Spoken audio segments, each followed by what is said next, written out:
Good morning, dear friends. The Gospel passage for our meditation is taken from the Gospel of St. Luke, chapter 12, verses 54 to 59. Jesus said to the crowds, "When you see a cloud rising in the west, you say immediately that it is going to rain, and so it does. And when you notice that the wind is blowing from the south, you say that it is going to be hot, and so it is. You hypocrites, you know how to interpret the appearance of the earth and the sky. Why do you not know how to interpret the present time? Why do you not judge for yourselves what is right? If you are to go with your opponent before a magistrate, make an effort to settle the matter on the way. Otherwise, your opponent will turn you over to the judge, and the judge hand you over to the constable, and the constable throw you into prison. I say to you, you will not be released until you have paid the last penny." The Gospel of the Lord. Nowadays, we come across many people who warn us about the end of the world by studying the signs of the time.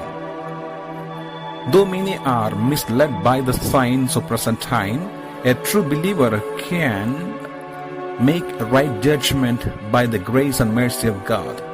How good are you at reading warning signs? Jesus expects his disciples to accurately read the signs of the times. A lot of effort is made today with the help of science and technology to discern potential natural dangers such as tropical storms, hurricanes, floods, earthquakes, erupting volcanoes, so that people can be warned to take shelter before disaster hits. Our need for accurately discerning the spiritual condition and moral climate around us is vital if we want to avoid spiritual crisis and moral disaster. The Lord is ready to transform our lives by offering us His kingdom of righteousness, peace, and joy in the Holy Spirit.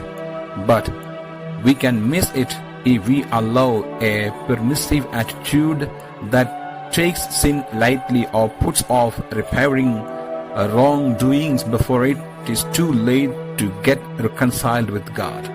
Jesus used a very vivid illustration of a threatening lawsuit to show the urgency of settling a bad case outside of court before a worse sentence could be passed against us.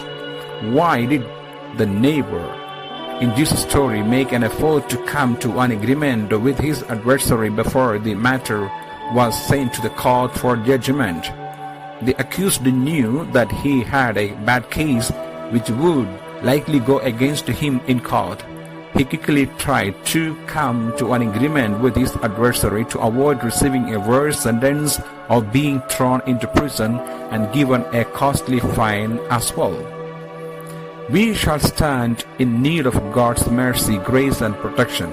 The Lord Jesus is our physician and healer, and He is ready to set us free from any sinful patterns of thinking, acting, and speaking. If we give our lives over to Him, He will fill us with His Holy Spirit and give us a new heart and a transformed mind that is filled with His truth, love, and goodness. If you want lasting peace and joy with God, then allow the Lord Jesus to transform every area of your life, your home, your work, your relationship, and possessions, so that He may truly be the Lord and giver of abundant life and righteousness.